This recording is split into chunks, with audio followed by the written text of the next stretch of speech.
ओम अज्ञानतिमिरान्धस्य ज्ञानाञ्जनशलाकया चक्षुरुन्मीलितं येन तस्मै श्रीगुरुवे नमः। नमो महावदन्याय कृष्णप्रेमप्रदायते कृष्णाय कृष्णचैतन्यनाम्ने गौरतुषे नमः।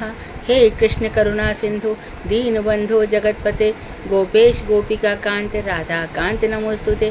तप्त कांचन गौरांगी राधे वृंदावनेश्वरी वृषभानुसुते देवी प्रणमामि हरिप्रिये। तवैवास्मि ना जीवामि त्वया बिना इति विज्ञाय राधे त्वं नय मां चरणान्तिकं।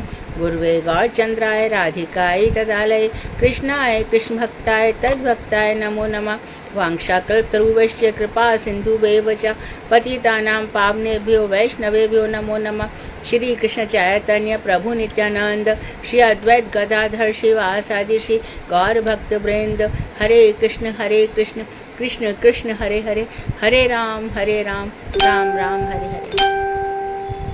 मैं सर्वप्रथम मध्य गुरु पाद्म पद्म परमाराध्यतम नित्य प्रविष्ट ओम विष्णुपाद अष्टोत्तर शत श्रीमद् भक्ति वेदांत श्री नारायण गोस्वामी महाराज मध्य शिक्षा गुरु पाद्म पद्म नित्य प्रविष्ट ओम विष्णुपाद अष्टोत्तर शत श्रीमद् भक्ति वेदांत श्री बावन गोस्वामी महाराज के चरणारविंद में अनंत कोटि दंडवत प्रणाम ज्ञापन कर उनकी अति कृपा की वांछा करती हूँ। मैं ग्रंथराज मणि श्री चैतन्य श्रीमद् भागवतक मरीचि माला त्रयी रचेता ओम विष्णुपाद सच्चिदानंद श्री भक्ति विनोद ठाकुर के चरणारविंद में कोटि कोटि दंडवत प्रणाम कर उनकी अति कृपा की वांछा करती हूँ। मैं सभी वैष्णव वैष्णवियों के चरणों में यथा योग्य बंधन अभिवंदन दंडवत प्रणाम करती हूँ। तो हमारा चल रहा है बद्ध जी। हरे कृष्णा दीदी। हाँ प्रणाम। हाँ सूर्य दीदी आप लिख के डाल दो कि कल वाले लिंक से ही आज ज्वाइन करना। बहुत लोग का फोन आ रहा है दीदी, आज लिंक डला नहीं है शायद। अच्छा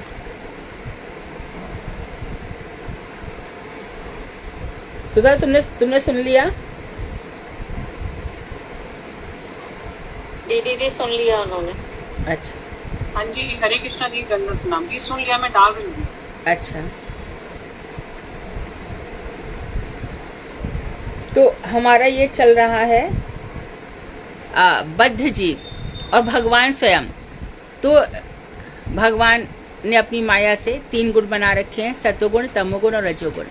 जीव इसी में उलझा रहता है और कहता है ये अच्छा है, ये बुरा है, ये ऐसा है, ये वैसा है, ये सुखी है, ये दुखी है, इसकी बड़ी बेइज्जती होती है, इसका बड़ा मान होता है, इसका बड़ा अपमान होता है, इसको बड़े पुरस्कार मिले, इसको ये सब माया है, ये सब माया है। इसीलिए शास्त्रों में कहा गया है ना किसी की निंदा करो, ना किसी की स्तुति करो, ना किसी की, क्योंकि आज जिसको हम प्रशंसा कर रहे हैं पता चला कि कल उसने ऐसे उससे काम हो गए, और जिसकी हम बुराई कर रहे हैं वो अच्छा भी निकल सकता है। तो हम किसी के लेखा जोखा करने वाले कोई नहीं होते कि कौन अच्छा है, कौन बुरा है, कौन कैसा है, कौन समाज में क्या कर रहा है। इस समाज वगैरह भी अभी तो कुछ समाज है भी नहीं। जात पात सब मनुष्यों के द्वारा बनाई गई है, भगवान के द्वारा है ही नहीं। भगवान के 2 प्रकार के जीव बनाए गए हैं, सुर और असुर। एक जो भगवान का भजन करते हैं और एक असुर जो भगवान को नहीं मानते। 2 ही प्रकार के लोग हैं।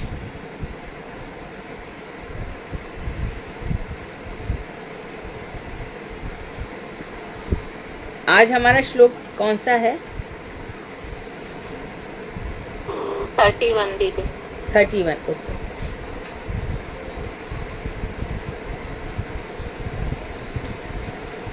हरे कृष्णा दीदी, दंडवत प्रणाम। हाँ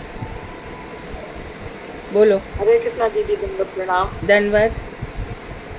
अरे यार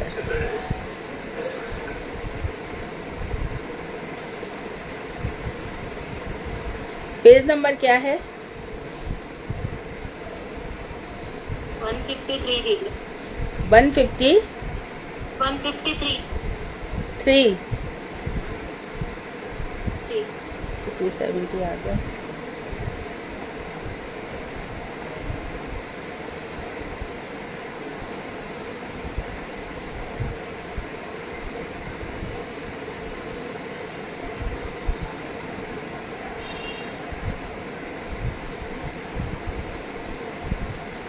तो आज ललिता सप्तमी थी। सबने ललिताष्टक गाया ना? गाया कि नहीं? मैंने मरीचि माला में डाला था, भारती ने गाया था, सुना सबने?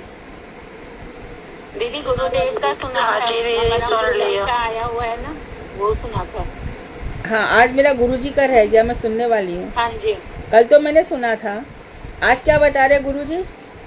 आज दीदी पूरा एक एक श्लोक की व्याख्या की करके उन्होंने बताया। ललिताष्टक का?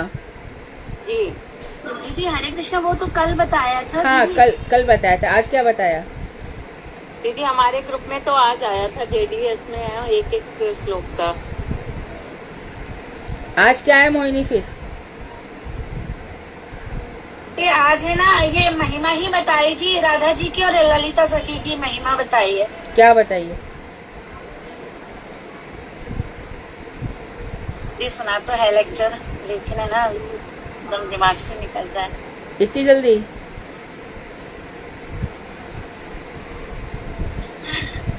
दीदी ये बताया कि वो उनका वर्ण जो है वो हल्दी की तरह है और वो उनके दोनों के ऊपर शासन करती हैं और सब उनका शासन मतलब कृष्ण जी भी और राधा जी भी सहर्ष स्वीकार करते हैं। वो दोनों के लिए सज्जा मतलब जो उनके वस्त्र वगैरह परिधान है उसका भी पूरा अपने हाथ में लेकर रखती हैं कि कब कौन से उन्होंने पहनने हैं। और जितनी भी सेवाएं हैं उनके अनुगत में ही होती हैं। और साथ में ये भी लिखा है कि अगर आप उनसे ललिता जी से, वो युद्धेश्वरी हैं, अगर आप उनसे प्रार्थना करोगे तो आपको वो राधा जी की दासी के रूप में किसी भी रूप में मतलब वो आपको नियुक्त जरूर कर देंगी। वो बहुत ज्यादा उदार हैं।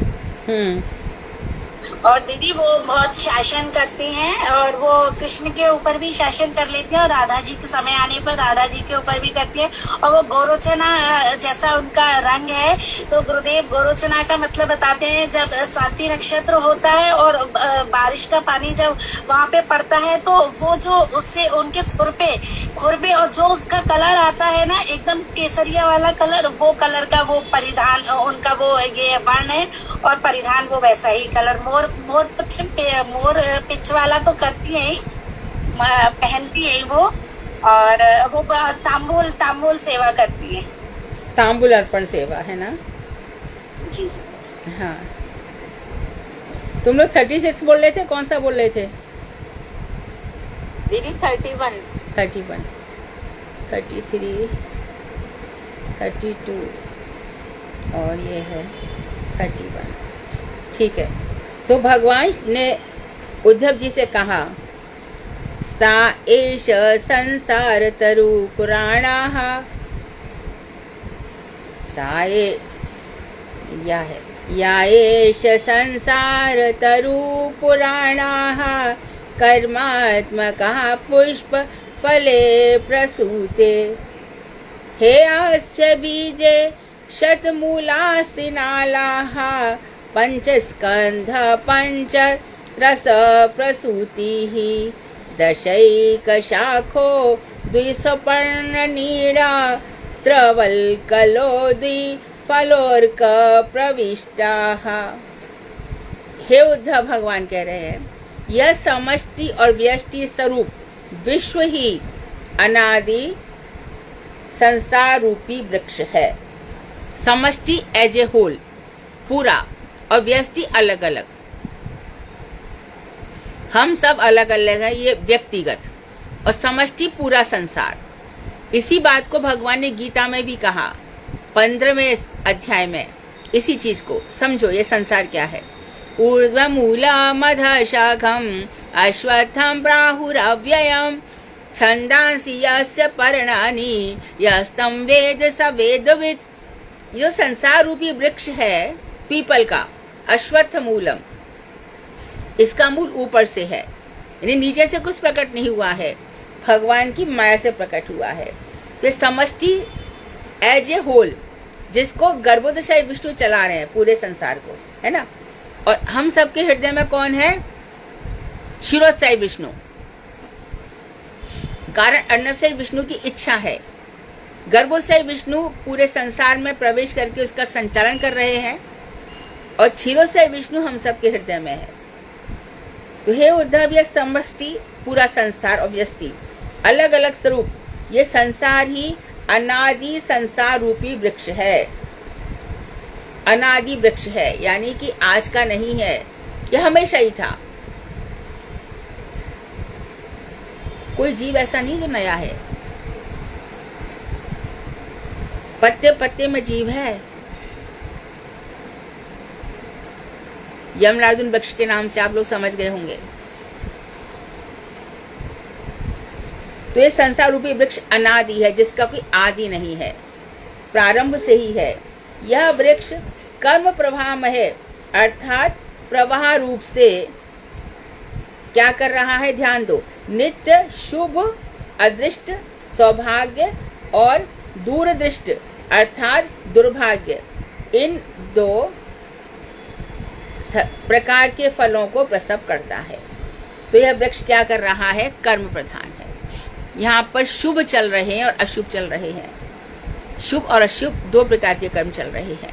एक सौभाग्य बनाते हैं और दूसरे दुर्भाग्य बनाते हैं। तो प्रश्न ये आया कि भैया हमें ये बता दो कि जो आप वृक्ष की बात कर रहे हो, इसका बीज तो कहीं रहा होगा। ये वृक्ष क्या एकदम उग गया क्या? तो ये बीज है तटस्था शक्ति। तो तटस्था शक्ति से जीव निकला है।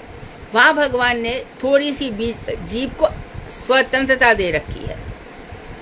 तो चित जगत की ओर जा या अचित जगत की ओर जा। तो चित जगत की ओर जाता है तब तो सब ठीक ठाक है, वहां भी उसकी जैसी स्थिति होती है। कोई ऋषि मुनि बन जाते हैं। जैसे कि एक थोड़ी सी बात समझो, अष्टावक्र मुनि है ना, और वो जनक जी की सभा में जाते हैं। जनक जी के यहाँ पर जितने लोग बैठे हैं, क्योंकि त्रिवक्रा कुब्जा तो 3 जगह से टेढ़ी थी, अष्टावक्र 8 जगह से टेढ़े हैं। कहीं पर उनकी ऐसे गर्दन मुड़ रही है, कहीं पर ऐसे हाथ मुड़ रहे हैं, कहीं पर ये, कहीं पर पैर मुड़ रहा है, कहीं पर घुटने, कहीं पर टकने, ऐसे।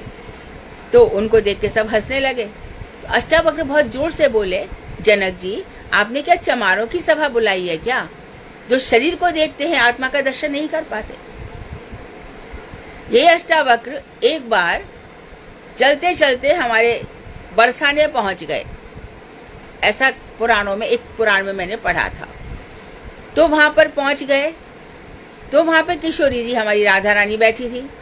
राधा रानी बैठी तो अष्टावक्र के हृदय में उनको कृष्ण दिखाई दे गए।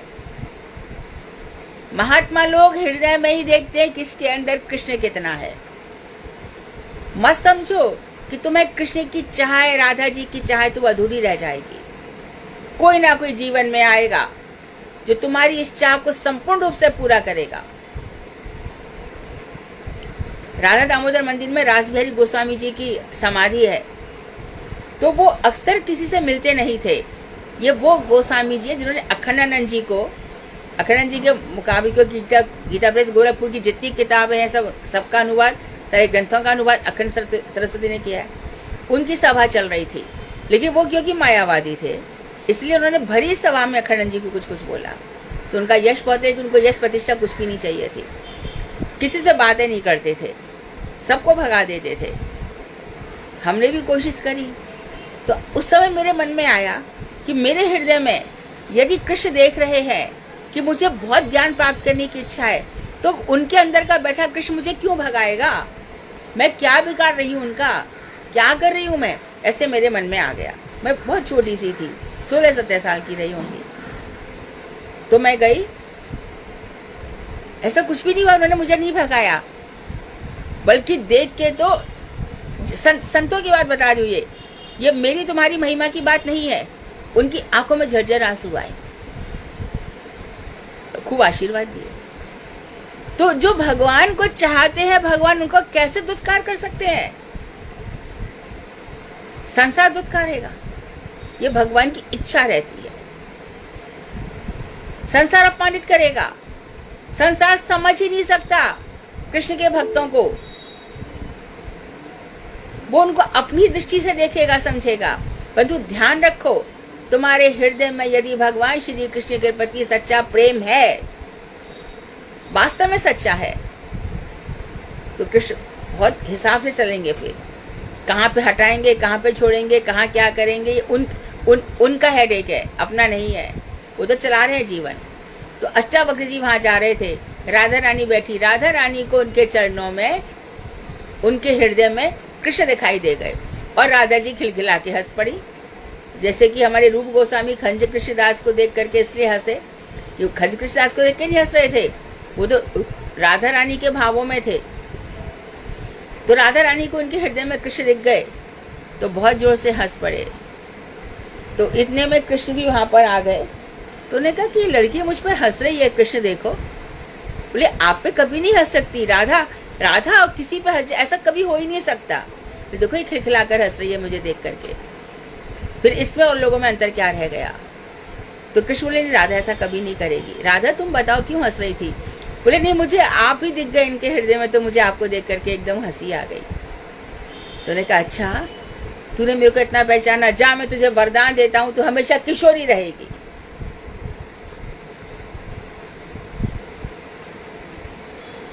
और कहते हैं कि राधा जी तभी से, ऐसे तो हमारी राधा जी की सभी सखियां सबको वरदान है, परंतु ऐसा कहा जाता है तभी से बरसाने में राधा जी का नाम किशोरी पड़ गया। तो हम इस संसार में शुभ कर्म और अशुभ कर्म कर रहे हैं। पाप और पुण्य रूपी ये संसार है। पाप और पुण्य जब समाप्त हो जाते हैं तब हम भगवान की ओर मुड़ते हैं। पुण्यशाली और पापी दोनों एक जैसे हैं। स्वर्ग ले लो चाहे नरक ले लो, कभी दैत्यों का राज्य कभी दानवों का राज्य, इसमें कोई बड़ी बात नहीं है। हम समझते हैं दान कर दो, पुण्य कर दो, ये कर दो, अरे उससे कुछ नहीं होगा। तुम लाख पुण्य कर लो लेकिन कृष्ण के नाम का जाप नहीं कर रहे हो तो पुण्यों का कोई फल नहीं है। तुम लाख दान दे लो, कन्यादान बहुत बड़ा दान है और ये दान, लेकिन एक वैष्णव सेवा से बढ़कर कोई दान नहीं है। यही शास्त्रों में कृष्ण स्वयं बता रहे हैं। तो ये संसार रूपी वृक्ष तो एक ऐसा है, यहाँ पर कर्म प्रवाह चल रहा है। यह वृक्ष कर्म प्रवाह यानी कि कर्मों का पुंज है, उसमें से शरीर निकलते चले जा रहे हैं। भोग एक के बाद एक भोग ले। कितना तूने बहुत दान किया है, क्या दान करेगा? राजा नृग ने भी बड़ा दान किया था, बड़ी सोने की गाय मरवाई थी, सोने से खुर मरवाए थे, कितना भजन नहीं करता था, ले भोग चल, गिरगिट बन गया ना। कर्ण भी बड़ा दानी था, भगवान से कवच कुंडली मांग लाए। जरासंध भी बड़ा दानी था। ऐसे कितने दानी पड़े संसार में। लेकिन हमारी राधा रानी ने क्या कहा? भूरिदा, जो भगवान श्री कृष्ण की कथाएं बांट रहे हैं वो सबसे बड़े दानी है। तो कर्म प्रवाह में पाप और पुण्य में अर्थात प्रवाह रूप से नित्य शुभ अदृष्ट, अदृष्ट कहते हैं भाग्य को, शुभ अदृष्ट सौभाग्य बन जाता है और कभी दुर्दृष्ट, राह पे हलंत होना चाहिए, दुर्भाग्य बन जाता है। इन दो प्रकार के फलों का प्रसव करता है ये वृक्ष। कर्म प्रधान विश्व रचि राखा, जो जस कीन तस फल चाखा। इसमें दो प्रकार के फल लगते हैं और ये यहाँ पर बैठकर जो हृदय में वृक्ष है हमारे, यहाँ पर आत्मा और परमात्मा है। परमात्मा ने छोड़ा, आत्मा ने छोड़ा। परमात्मा आत्मा की हर चीज को देखता रहता है।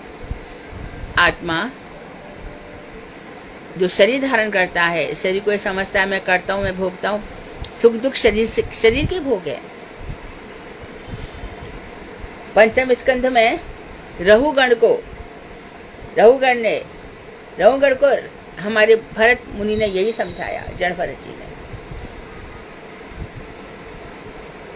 भवाटवी का सुंदर वर्णन हुआ। तो ये प्रसव करता है। पाप और पुण्य इसके दो बीज हैं अर्थात पाप करेगा तो हम कहते हैं ना, बोए पेड़ बबूल के तो आम कहाँ से होए। बबूल के पेड़ बोए हैं तूने, इतने कांटे जीवन में बोए हैं, तो तुझे आम कहाँ से मिलेंगे? क्या है भाई? सिलेंडर है। अंदर कोई है क्या? ओ भाई,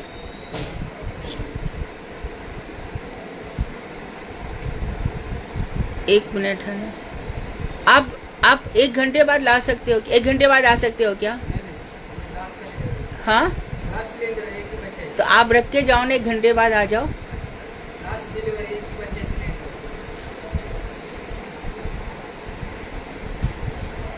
तो मेरी क्लास चल रही है।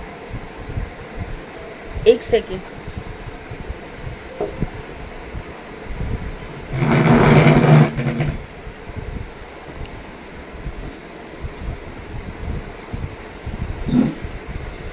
जब तक तुम लोग एक कोई कीर्तन कर लो। सुधा, हरे कृष्ण जी जी। हाँ, एक कीर्तन कर लो। हाँ जी दीदी, कौन करेगा आप में से? कोई भी कर ले। मैं बोलूं? हाँ जी बोल लीजिए ज्योति दीदी। राधा कृपा कटाक्ष। हाँ जल्दी कर लीजिएगा पूरा, क्योंकि थोड़ा लंबा है, जल्दी कर लीजिए। दीदी दीदी ये समष्टि और व्यष्टि का दीदी ने क्या बताया था? हरे कृष्ण। समष्टि और व्यष्टि। समष्टि दीदी ने बोला है एज ए होल और व्यक्ति अलग अलग। समष्टि सृष्टि का और व्यक्तिगत पर्सनल एक इंडिविजुअल व्यष्टि। बोलिए ज्योति दीदी। हरे कृष्ण दीदी। मुनीन्द्र बंध वंदित लोक शोक हारिणी प्रसन्न भक्त पंकज निकुंज भूविलासिनी प्रसन्न भानुनंदनी प्रचंड सोनु संदनी सदा करिष्यसि मां कृपा कटाक्ष भाजनम सदा करिष्यसि मां कृपा कटाक्ष भाजनम अशोक वृक्ष वल्लरी वितान मंडप स्थित कवाल वाल पल्लव प्रभा अग्रि कोमल पराभय सूरत करे प्रभु संपदालय कदा करिष्यसि मां कृपा कटाक्ष भाजनम कदा करिष्यसि मां कृपा कटाक्ष भाजनम हरेण वेणु दीर्घ भूगत। अनंग रंग मंगला प्रसंग भंगुरा भवन समीभ्रम समम भ्रमण मृदंग बाण पातिनि निरंतरम वशीकृता प्रतीति नंद नंदनि कदा करिष्यति मां कृपा कटाक्ष भाजनम तड़ित स्वर्ण प्रसिद्ध तड़ित स्वर्ण चंपका प्रसिद्ध। बोल नहीं पा रही, वैसे रोज बोलती हूँ डेली। सुवर्ण चंपका प्रदीप्त गौर मुख प्रभा परास्त कोटि शारदे चित्र चित्र संचर सदा करिष्यसि मां कृपा कटाक्ष भाजनम मदाति यौवने प्रमोदमान वर्तिनि प्रियानुराग रंजिते कला विलास वर्तिनि अनन्य धन्य कुंज राज्य काम केलि गोविने सदा करिष्यसि मां कृपा कटाक्ष भाजनम। अशेष अब दीदी आगे ना पूरा करो अशेष हाव भाव दी, पूरा करो। भूषिते प्रभूत प्रशस्त मंदहास्य चूर्ण पूर्ण सौख्य सागरे कदा करिष्यसि मां कृपा कटाक्ष भाजनम गणाल वल्लरी प्रसंग रंग दौलते। कंफ्यूज हो रही हूँ। प्रणाम अच्छा चलो छोड़ देते हैं, बाद में सुधा बाद में गा लेते हैं। दीदी बाद में कर लेते हैं। हाँ, तो ये फलों को प्रसव करता है, ये जो संसार रूपी वृक्ष है, अर्थात ये संसार कर्म से चलता है। कर्म बिना ये संसार नहीं चलेगा। तो बहुत से यानी कि 100% में से 0.1% कर्म को छोड़ छाड़ करके भगवान का भजन करते हैं। भगवान ने कर्म योग की बात करी है और गीता में बोला भी है, योगः कर्मसु कौशलम। कर्मों में कुशलता ही योग है, परंतु कर्म योग, तू कर्म कर पर मुझसे जुड़। अनाश्रिता कर्म करोति या सा सन्यासी चा योगी चा निरग्नि चा क्रिया। भगवान ने 6 अध्याय में कहा गीता में कि जो अनासक्त होकर कर्म करता है वही सन्यासी है। देखो कर्म तो करना पड़ेगा, अर्थात हम में से कोई भी बिना कर्म किए रह ही नहीं सकता। हमारा जो मन है वो हमेशा कुछ ना कुछ सोचता ही रहता है। बस यदि ये चीज समझ में आ जाए ना कि हमारा हर चीज संबंध से चल रही है। एक तो ये है कि भैया मेरे मदन मोहन, मेरा तो गिरधर गोपाल, दूसरा ना कोई, एक संबंध ये हो गया। और एक संबंध कैसा है, मेरा शरीर, मेरा धन, मेरा बेटा, ये सब मेरा, मैं नहीं है यहाँ पर, आत्मा की बात नहीं है, ये मेरे हैं। यानी कि आत्मा से इनका कोई लेना देना नहीं है, मैंने इनको अपना बना लिया। कभी कभी तो हम ऐसा भी कहते हैं ना, अरे मेरा मन बहुत खराब हो गया था, क्या बताओ मेरी बुद्धि इतनी खराब हो गई। ये बुद्धि, मन, चित्त, अहंकार ये हमारे हैं नहीं, हमने इनको अपना बना लिया, इसीलिए हम कर्म करते हैं। मुझे मेरी माँ बहुत चिढ़ती है, मुझे मेरे पिताजी बहुत डांटते हैं, ये इनको हमने अपना समझा है ना। तो यदि इनको अपना ही मत समझो तो इनकी डांट फटकार का क्या असर पड़ेगा बोलो। यह है ही, दुनिया ही ऐसी है। या कोई प्रेम करता है तो समझो उसका स्वार्थ है, बाकी तो सब ऐसे ही है यहाँ पर इस संसार में। इसमें नई बात क्या है? तो मन दुखी क्यों कर रहे हो, परेशान क्यों हो रहे हो? ये तो वो यही करने वाला है। तो ये सब है, इसी से सब कर्म चलता है। और फिर हमारा कर्म शुरू होता है, अरे अपने बेटे को पाल रहा हूँ, अपनी बेटी को पाल रहा हूँ। इस बेटे के पालन पोषण में धृतराष्ट्र की तरह ना जाने कितने सारे दुष्कर्म हो रहे हैं। अक्रूर को भगवान ने भेजा, समझा दो धृतराष्ट्र को। जानता हूं मैं धर्म क्या है, धृतराष्ट्र बोले, पर मैं धर्म में जा नहीं सकता, मेरा स्वभाव ही नहीं है। मैं जानता हूं धर्म क्या है, अधर्म से मेरा मन नहीं हटता।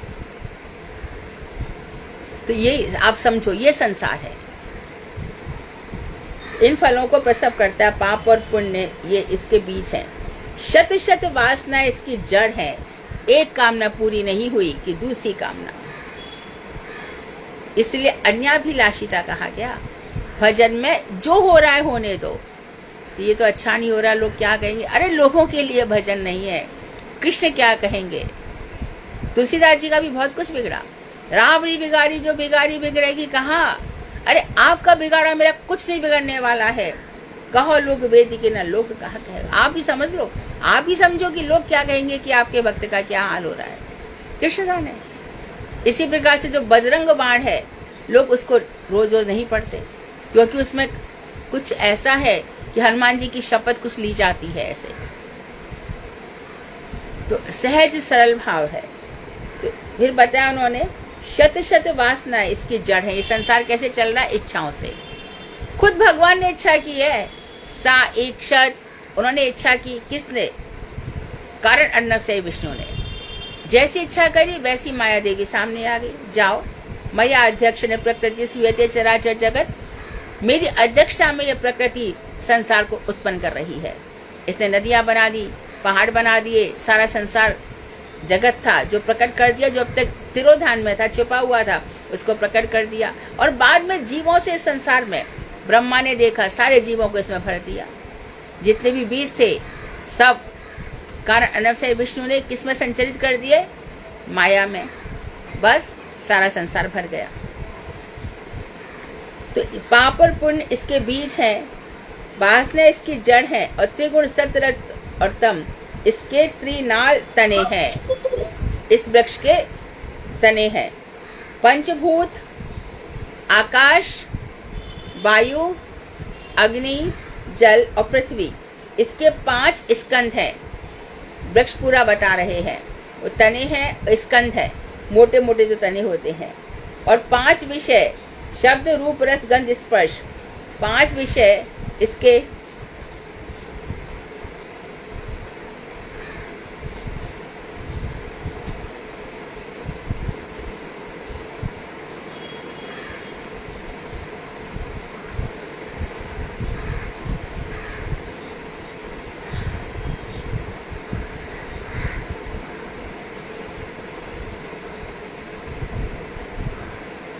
कहाँ चला गया? 5 विषय इसके क्या लिखा है आगे? 5 विषय इसके 5 रस हैं। रस, रस लिखा है, रस जी, रस। और आगे? सुख दुख इसकी प्रसूति, अर्थात इसके 2 फल हैं। एकादश इंद्रियां इसकी एकादश शाखाएं हैं। इस वृक्ष पर जीवात्मा तथा परमात्मा नामक 2 पक्षी रहते हैं। वात, पित्त, कफ इसके 3 बलकल हैं। बलकल मतलब छाल। छाल। यह संसार रूपी वृक्ष सूर्य मंडल तक फैला हुआ है। ये इसका अर्थ है। Page number 154।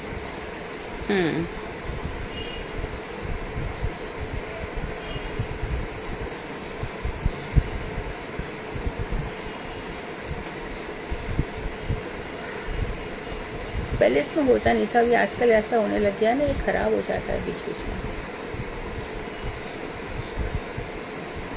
हाँ, तो इसमें बताया कि ये शत वासना इसकी जड़ है। ये नाल बता दिए, पंचभूत इसके 5 स्कंध बता दिए, और 5 विषय शब्द, रूप, रस, गंध, स्पर्श। तो हमारे कान शब्द की तरफ भागते हैं, स्पर्श की ओर भागते हैं, रूप, रस, गंध, रस की ओर यानी कि खाना पीना, और गंध जो मिट्टी है उसकी गंध। ये 5 तन्मात्राएं हैं। तो पंच महाभूत 5 तन्मात्राओं की तरफ भागते हैं। इनको रस मिलता है, अर्थात कानों को सुनने का रस मिलता है, आंखों को देखने का रस मिलता है, जीवा को खाने का रस मिलता है। इसलिए शब्द, रूप, रस, गंध को स्पर्श कहा गया, इनको रस कहा गया। सुख दुख इसकी प्रसूति, अर्थात इसके 2 फल हैं। तो इसमें से कर्म करो तो 2 फल आते हैं। क्या सब करते हैं ये कर्म? सुख और दुख। कभी मनुष्य सुखी रहता है और कभी दुखी रहता है। 11 इंद्रियां है ना, कौन कौन सी? बाघ, पाणी, पाद, पाई, उपस्थ, ये 5 है कर्मेंद्रिय, और 5 है ज्ञानेंद्रिय। कौन कौन सी? नेत्र, कर्ण, वाणी, जिह्वा, त्वचा, नासिका, ये 11 इंद्रिय है। और 11वां है मन। इसकी 11 शाखाएं इस वृक्ष की। इस वृक्ष पर जीवात्मा तथा परमात्मा नामक 2 पक्षी रहते, वो हमने पहले बता दिया। वात, पित्त और कफ, तीन से रोग होता है। इसके 3 बलकल छाल है। यह संसार रूपी वृक्ष सूर्य मंडल तक फैला हुआ है, यहाँ से आदित्य मंडल तक फैला हुआ है। अर्थात जो हम सूर्य देख रहे हैं यहाँ पर, ये सूर्य यहीं पर है। अच्छा, ये यहाँ पर स्वर्ग इत्यादि में भी जरूरत नहीं है सूर्य की। ये सूर्य इसी संसार को, इसी अंतरिक्ष में बैठ करके चमक रहा है। स्वर्ग इत्यादि में तो मड़ियाँ रहती हैं, और नीचे पाताल लोक में सांपों के मस्तिष्क में इतनी मड़ियाँ रहती हैं कि वहां से वो दमदम आता है। तो सूर्य वहां नहीं जाता है ना। और जिस चित्त जगत में तो सूर्य की कोई बात ही नहीं है। तो ये सूर्य। अच्छा, अब जो मर रहा है व्यक्ति, तो वेदांत में वर्णन आता है कि जो सूर्य की मधुधाराएं निकलती हैं, तो जो प्राण है, प्राण निकला। देखते देखते सबके बीच में सारे रिश्तेदार बैठे हैं, और उनके बीच में प्राण निकल गया। प्राण निकल करके उसके साथ ही आत्मा निकल गई, उसके साथ ही इंद्रियों ने काम करना बंद कर दिया। परंतु तेज, बल, ओज, ये सब उसके साथ साथ चलते हैं। तो ये प्राण जब जाता है यहाँ से तो यह क्या करता है? कर्मों को लेके जाता है। रिश्ता सब इधर रह गए, सब रिश्ता इधर ही रह गए। कर्मों के साथ साथ ये ऊपर उठेगा, उत्क्रमण होता है प्राणों का, और फिर आत्मा जाती है। अब यहाँ पर जो यमदूत है, वो यमदूत कभी कभी कोई मनुष्य इतने अशुभ कर्म करता है कि इतने भयंकर यमदूत आते हैं कि अक्सर देखोगे मनुष्य का मल मूत्र निकल जाता है उनको देख करके। ऐसे लेने आते हैं भयंकर से, वो समय चिल्लाता है, बचाओ बचाओ बचाओ, हाथ पैर पटकता है, बेहोश हो जाता है। ये प्राण ऐसे थोड़ी निकलते हैं।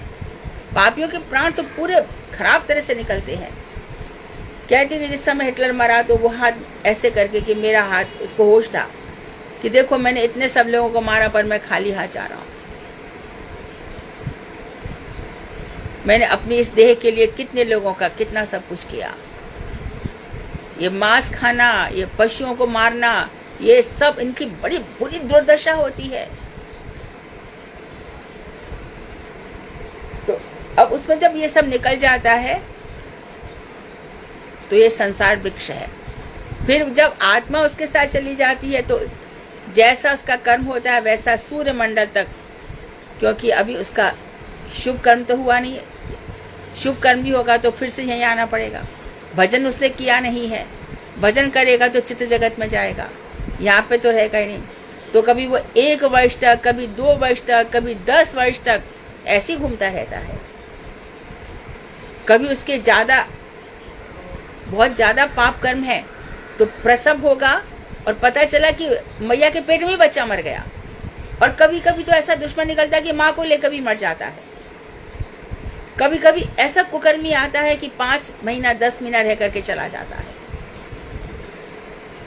या कोई बहुत अच्छा बच्चा है तो समझो कि इसका थोड़ा जीवन बाकी था, आया और भोग के चला गया, यदि वो बच्चा अच्छा है तो। कोई कोई बच्चा कितने सारे अपंग पैदा होता है तो माँ और बेटा बेटी दोनों का आपस में कनेक्शन होता है। तूने मुझे ऐसे, अब मैं तेरे को भुगवाऊंगा, तू भोग चल, तू मेरी सेवा कर, ऐसा ममता उसके हृदय में डाल देता है। या अपंग की सेवा करती है जीवन भर। इसलिए हमारी अभिरुचि ना पाप में होनी चाहिए ना पुण्य में। हर एक व्यक्ति के हर व्यक्ति अलग है, हर व्यक्ति स्वतंत्र है, इसलिए संबंध मत बनाओ, संबंध मत जोड़ो, सब स्वतंत्र हैं। तो प्राण के साथ ये सब इंद्रियां निकल जाती हैं, आत्मा निकल जाती है, परमात्मा। फिर मन हर शस्त्रान इंद्रिया नीचा कर्षति, दूसरा शरीर रहता है, जा इसमें जा, अब इसका भोग कर। दिया मैंने ये शरीर, कर्मण्यवाधिकारस्ते, कर्म कर, फल मैं दूंगा। मैंने बहुत आदमी लगा रखे हैं यहाँ पर, चित्ररथ को लगा रखा है, बहुत सारे यमदूतों को लगा रखा है, मेरे विष्णु के दूत भी हैं। शुभ कर्म कर। अरे गजेंद्र ने पुकारा तो मैं खुद ही आ गया चतुर्भुज रूप धारण करके। द्रौपदी ने पुकारा, बहुत दूर था, द्रौपदी द्वारका में पुकारी, मैं कहाँ हस्तिनापुर किधर बैठा था, आया ना। इसलिए जो भक्त मुझे पुकारते हैं मैं उनकी रक्षा करता हूँ। तो कुंती ने कहा, इतने कष्ट पर कष्ट आते रहे, क्या रक्षा कर रहे थे आप हमारी? मैं ही रक्षा कर रहा था, तो तेरे बच्चे तो कब से मर गए होते, लाक्षाग्रह चला दिया था, विष के लड्डू खिला दिए थे, तो क्या समझती कुंती बुआ? हम नहीं समझ सकते कि भगवान हमारी किस किस प्रकार से रक्षा करते हैं। यही संसार है। और आगे बता रहे हैं, अदान्ति चेकम फलमास्य गृधा ग्रामे चरा एक मरण्यवासाः हंसाय एकम बहुरूप विजय मार्यमयम वेद सवेद वेदम। लौकिक व्यवहार में रत, जो लौकिक व्यवहार में लगे हैं, ऐसे कामी पुरुष गण इस संसार वृक्ष के दुख रूपी एक फल का सेवन करते हैं, जो बड़ा व्यवहार निभाते। व्यवहार करो, व्यवहार करो, किसके साथ व्यवहार करें? कोई स्थिर है यहाँ पे, नित्य है?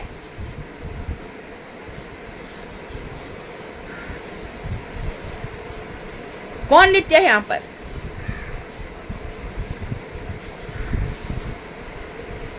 अच्छा, अरे कल तुम्हारे काम आएगा, अरे कल वो बचेगा या मैं बचूंगी, कौन जानता है।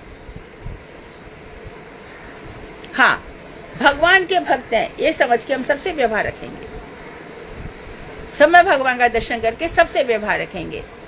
परंतु ये मेरी बहन है, मेरी बुआ है, मेरी चाची समझ के नहीं, बिल्कुल नहीं।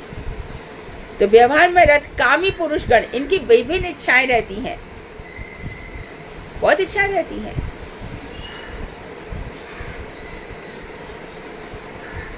बढ़िया बढ़िया क्या बोलते हैं उसको, शादी में साड़ियाँ आ गई, वो उसकी गोटा की साड़ियाँ आ गई, और वो होता है ना, ये पहनते ना तीजों पे काय की साड़ी पहनते हैं सब, बढ़िया सुंदर। लहरिया। हाँ, लहरिया। हाँ, लहरिया की साड़ी, बंदेज की साड़ी, लहरिया की सब, बंदेज की साड़ियाँ, लहरिया की साड़ियाँ, सब सुंदर सुंदर। घर में सब, अपने ही घरों में सबकी भाभी बहुएं बढ़िया बढ़िया। तो कामना आ गई ना, बड़ी सुंदर लग रही हो, बड़ी सुंदर लग रही हो, ऐसी साड़ी कहाँ मिलती है? जयपुर में मिलती है। अरे आजकल तो यहाँ भी मिल जाती, हमारे लिए ला दोगी, हमारी ला दोगी। 2 घंटा ही तो चर्चा चली, यही चर्चा चली, और बड़े खुश हो गए भैया। तो छोटी छोटी बातों में कामनाएं जग जाती हैं। अभी पहले हल्दी होती थी, ठीक है, ये हल्दी कैसी हो रही है आजकल, कैसी हल्दी हो रही है कि चलो भी ये हल्दी में ना सास की शर्म ना ससुर की शर्म, और उसमें स्विमिंग पूल में लड़कियां नाच रही हैं। है कोई लोक लाज शर्म? ये कामनाएं हैं। उसके यहाँ पे हुआ तो हमारे यहाँ भी होगा। और फिर वो वो शूट होता है ना, कौन सा शूट होता है शादी से पहले? प्री वेडिंग शूट थी। Pre wedding shoot. अब वो देखो, है कोई शर्म? और उसको चला रहे हैं। अब माँ भी बैठे, माँ भी बैठे। ये क्या है? ये एक के यहाँ पे हमारे यहाँ भी होना चाहिए। हम किससे कम है? ये महामूर्खता है। सब मजे तो उसमें से रोको ही, मेरे यहाँ नहीं होगा ये सब। करे दुनिया, करने दो। मैं क्यों करूं? मुझे नहीं करना है। मेरे घर पे नहीं होगा ये सब। ऐसे कितने लोग हैं? तो कामी पुरुषों की बहुत सारी इच्छाएं रहती हैं। वो इस संसार वृक्ष के दुख रूपी एक फल का सेवन करते हैं। कामनाएं करते हैं और कामनाएं पूरी नहीं होती तो दुख होता है। बाहरी कामनाएं, अरे मेरी बहन की तो ऐसी जोरदार शादी हुई, मेरे यहाँ देखो कैसी रह गई। क्या कहेंगे लोग? कुछ नहीं कहेंगे लोग।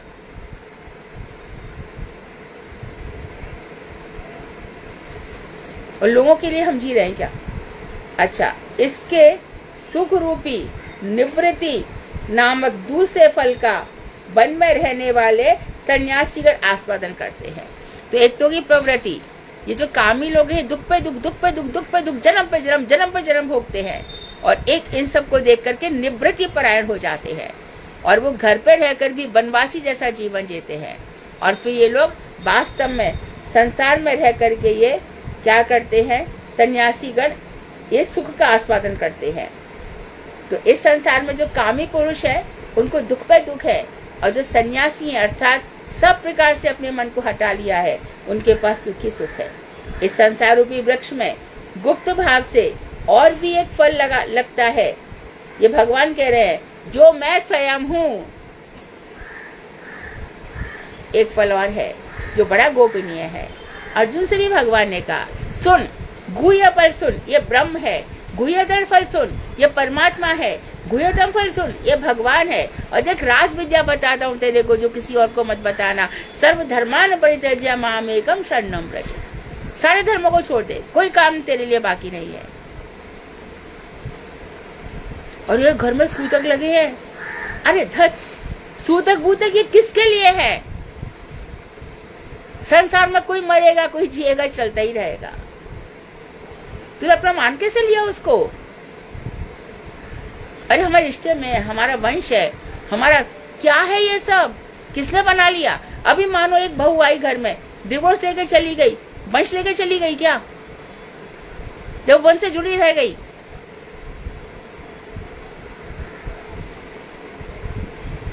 मुसलमान आ रहे हैं, सिंधी आ रहे हैं, और इसमें क्या बोलते हैं इसको, खंडेलवाल वैश्य आ रहे हैं। ये सब एक ही तो, सब एकमकार तो हो रहा है।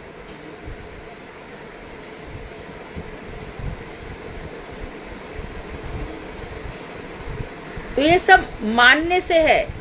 इसमें लोक परलोक नहीं बिगड़ता, ध्यान रखो। सूतक में पूजा नहीं होती, नहीं। दीक्षा काल करे आत्मसम।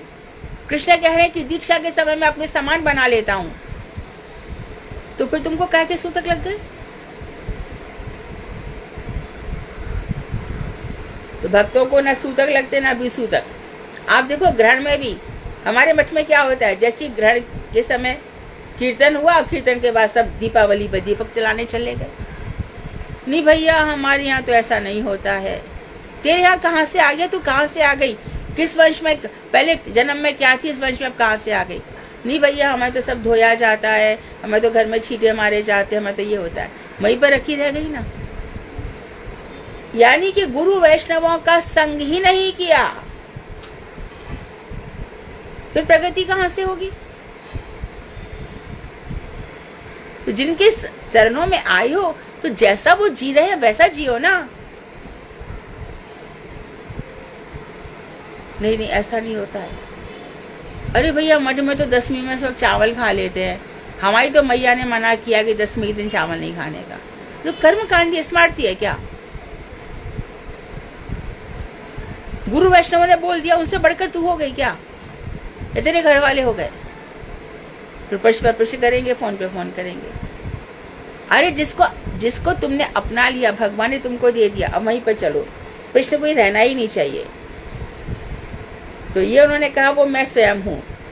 क्षीर नीर के विचार करने में चतुर, अर्थात दूध का दूध और पानी का पानी, अर्थात सत और असत में अंतर देख पाने में निपुण।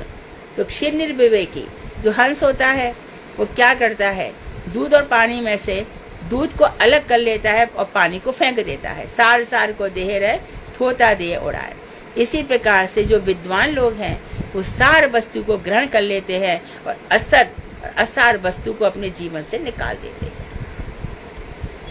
तो राजहंस की भांति, जैसे राजहंस होता है उसी की भांति जीव, देखो सुनो, भगवान कह रहे हैं, भगवान जीव गुरुदेव की कृपा से एक होने पर भी बहुत रूपों में प्रकाशित मुझे जान पाता है। जब वो ये समझ लेगा तब मैं एक को हम बहुधा, मैं एक ही हूँ परंतु मैं बहुत से रूपों में प्रकट हो जाता हूँ, तब जीव मुझे समझ लेता है। हम सब में भगवान को देखते हैं। सिया राम मैं सब जग जानी, करहूं प्रणाम जोर जुग पानी। सब में भगवान का वास है, इसलिए तो हम किसी को दुख नहीं देते, इसलिए तो हम किसी से जवान नहीं चलाते, इसलिए तो किसी के विषय बुरा नहीं सोचते। यही कारण है कि सब में भगवान का दर्शन कर रहे हैं।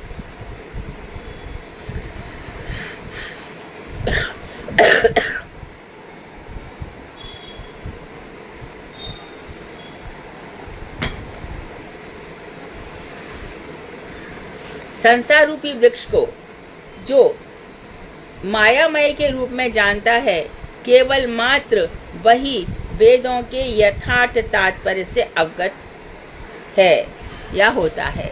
जो जान लेता है कि संसार खाली भगवान की माया है। उमा दारु जोशित की नाई, सबई नचावत राम गोसाई। जैसे कि मदारी कठपुतलियों को नचाता है, ऐसे यहाँ सब नाच रहे हैं, सब अपना अपना रोल अदा करने आए हैं, अपना अपना कर्म भोग करने आए हैं। ये भोगी कर्मी जीवों की हम सेवा कर रहे हैं, देखो तो सही। अरे बड़ा सुखी है, भोगी है, सोचो तो भगवान नहीं मिल रहे उसको। किसी जन्म में कुछ कराया तो बहुत भोग हो गया, रोक के दिखा, चल तेरा बुढ़ापा रोक के दिखा, तेरी मौत रोक के दिखा।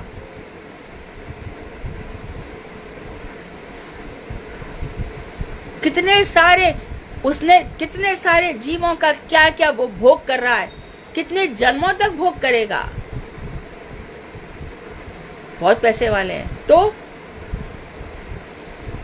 पैसे वाले तो क्या हो गया, हर पैसे वाला, कोई पैसे वाला। अब मेरे को जिंदगी में बहुत ऊंची पोस्ट मिली, सरकार में मेरे साइंस से सब कुछ चलता था, बहुत मेरे आगे पीछे गाड़ियां घूमी थी, सिक्योरिटी मिलती थी, ये मिलता था, वो मिलता था, और अब मुझे डर है कि ये सब मुझसे खो जाएंगे। मेरी पोस्ट 30, ये सब मिट गया। अरे ये सब मिटाने, ये सोच, तो शरीर, एक शरीर में ये मिल गया, अगला शरीर जो तेरे से अपराध हुए उनको कौन भोगेगा, उसकी भी तैयारी कर। इसलिए भगवान के भक्तों को छोड़ करके यहाँ पर सभी अशांत हैं, किसी का भी चित्त शांत नहीं है। जिसको पा लिया जाता है बड़े परिश्रम से, धन प्रतिष्ठा, उसके खोने का भी उतना ही डर रहता है। और जिसका कुछ है ही नहीं, कुछ भी नहीं है, जिसको उसको कोई डर ही नहीं है, किसी प्रकार का कुछ भी नहीं है। समय है ना अभी? 5 मिनट बाकी है दीदी। 5 मिनट बाकी। 4 मिनट। एवं गुरु उपासनैक भक्तया विद्या कुठारेण शितेन्धीरा बिभृश्य जीवाशयं प्रमत्ताः संपद्य चात्ममत त्यजास्त्रम। आगे कह रहे हैं, इस प्रकार सदगुरु की उपासना रूप भक्ति के द्वारा धीर पुरुष मतलब शांत, धैर्यवान, जो हर किसी चीज में जल्दी से रिएक्ट नहीं करते, शांत भाव से सोचते हैं। कोई बहुत पूछे, सोच समझ, जल्दीबाजी मत करो, सोच के उत्तर दो, शांत रहो, कुछ भी जल्दी से कुछ बोल मत दो, सोचो, आराम से सोचो। कहीं कुछ बोल रहा है, आगे पीछे कुछ होगा, कुछ बोल रहा है, शांत रहो, जल्दी से कोई रिएक्ट मत करो। तो ऐसे उनको धीर पुरुष कहते हैं। धीर पुरुष विद्या रूपी कुठार, कुठार मतलब कुल्हाड़ी, विद्या रूपी खड्ग के द्वारा जीवाशय अर्थात लिंग शरीर का छेदन करके, लिंग शरीर स्थूल शरीर से तो हम कर्म करते हैं, लेकिन मोटिवेट कौन करता है? लिंग शरीर अर्थात सूक्ष्म शरीर अर्थात मन बुद्धि चित्त अहंकार। लिंग शरीर मनुष्य का नहीं छूटता। ये जैसा हमने इस शरीर में था वो वही लिंग शरीर दूसरे शरीर में चला जाता है। यही मन को लेके जाते हैं। इस मन को जीत लो। ये जो कुछ कर रहा है ना, मन ही कर रहा है। मन को कंट्रोल में कर लो, तुम्हारा कोई कुछ नहीं बिगाड़ सकता। वाचो वेगम, क्रोध वेगम, मनो वेगम, जिह्वा वेगम, उदर वेगम, उपस्थ वेगम, इन छहों को जो जीत लेता है सारा संसार उसका शिष्य हो जाता है। सोच तो ये आवेग है मन का, वेग है, आया और चला गया। जीवा अरे मत कह देती तो अच्छा था, अरे मत कहना, क्या है, क्या चला जाएगा? अरे वो मुझे ऐसा कह गया तो अपना पाप पुण्य बना गया, तुम्हारा क्या गया?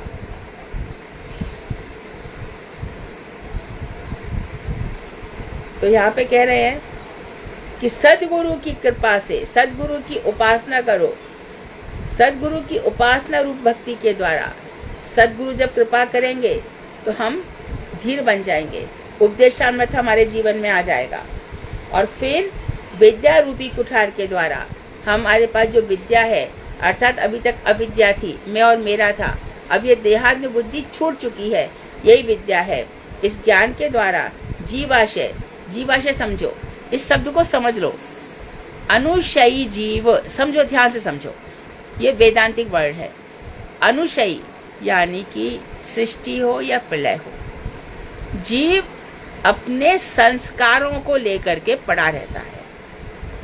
तो लिंग शरीर क्या है?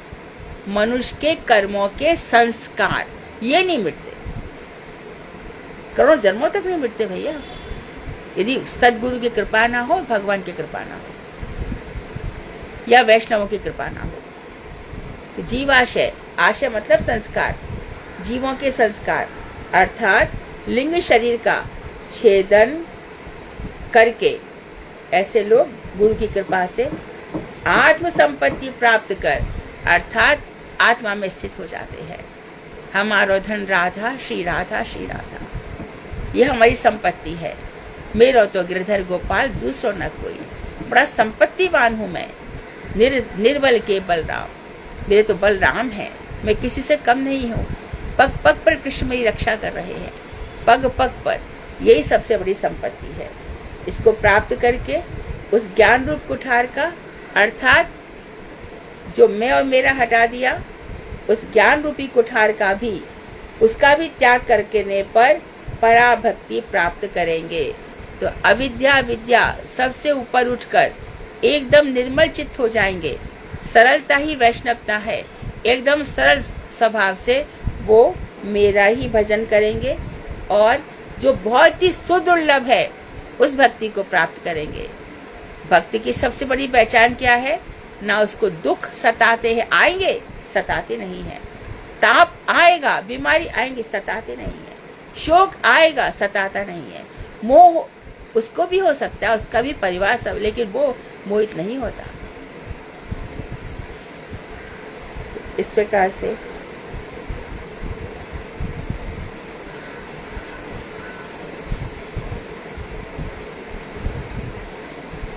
अभी तो दो तीन क्लास चल जाएगी, काफी बड़ा पोर्शन है। हाँ, तो आज क्लास को विराम देते हैं। वांक्षा कल्पतरुभ्यश्च कृपा सिंधु एव च पतितानां पावनेभ्यो वैष्णवेभ्यो नमो नमः।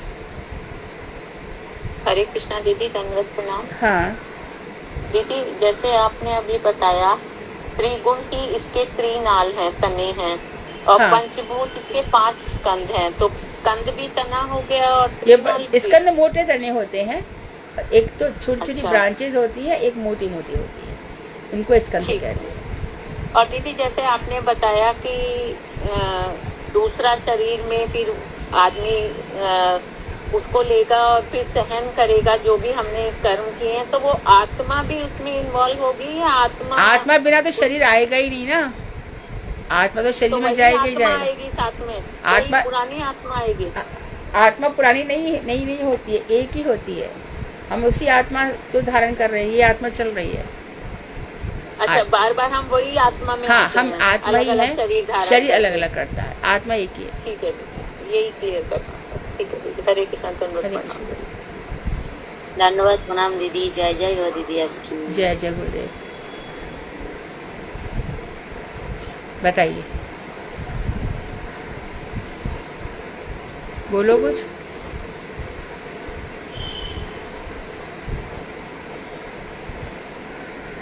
ये श्यामली दीदी सिर्फ जय जय बोलने ही आई थी दीदी, आप उसके बाद तो उन्होंने अपना माइक ऑफ कर लिया। ओ, शामली थी। जी हाँ दीदी, वो नाम नहीं हो। हाँ, चलो आगे और बोलो। और कोई प्रश्न?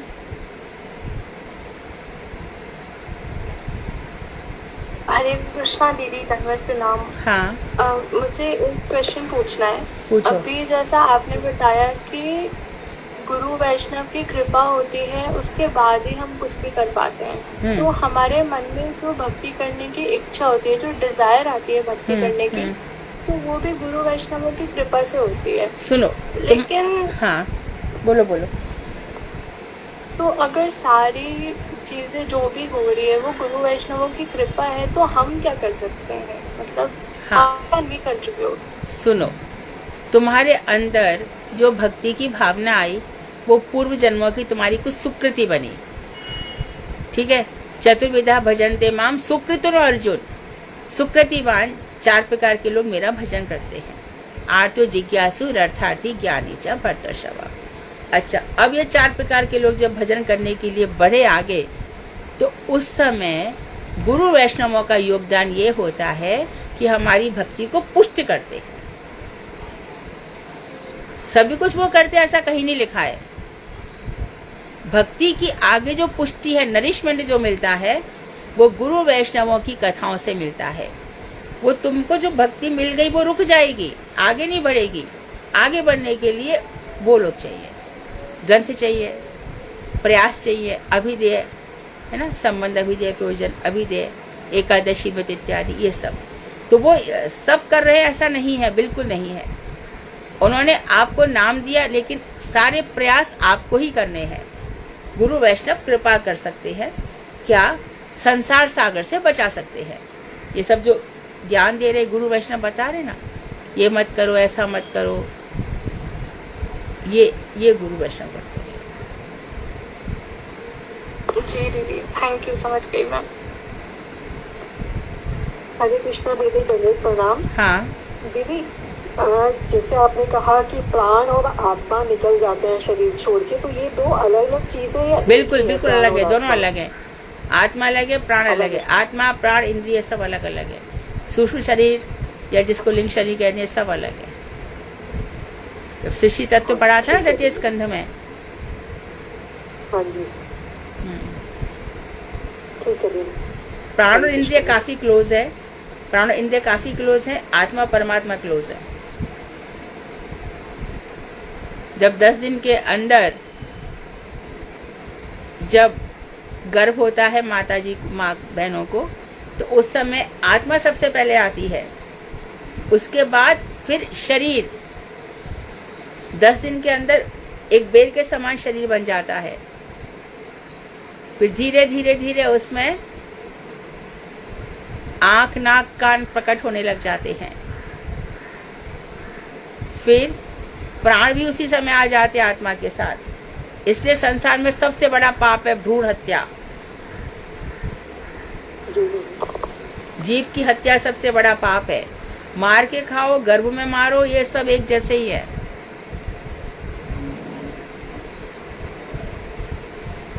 ठीक है दीदी, हरे कृष्णा दीदी। हरे कृष्णा दीदी, ধন্যবাদ প্রণাম। আমার একটা কথা আছে দিদি। हाँ বলছি যে আপনি যে এই ক্লাসটা করাচ্ছেন এই ভাগবতমটা সবার কাছে আছে, তাহলে আমি কোথায় পাবো এই ভাগবতমটা? আমার কাছে নেই। अब हिंदी में बोलो ना।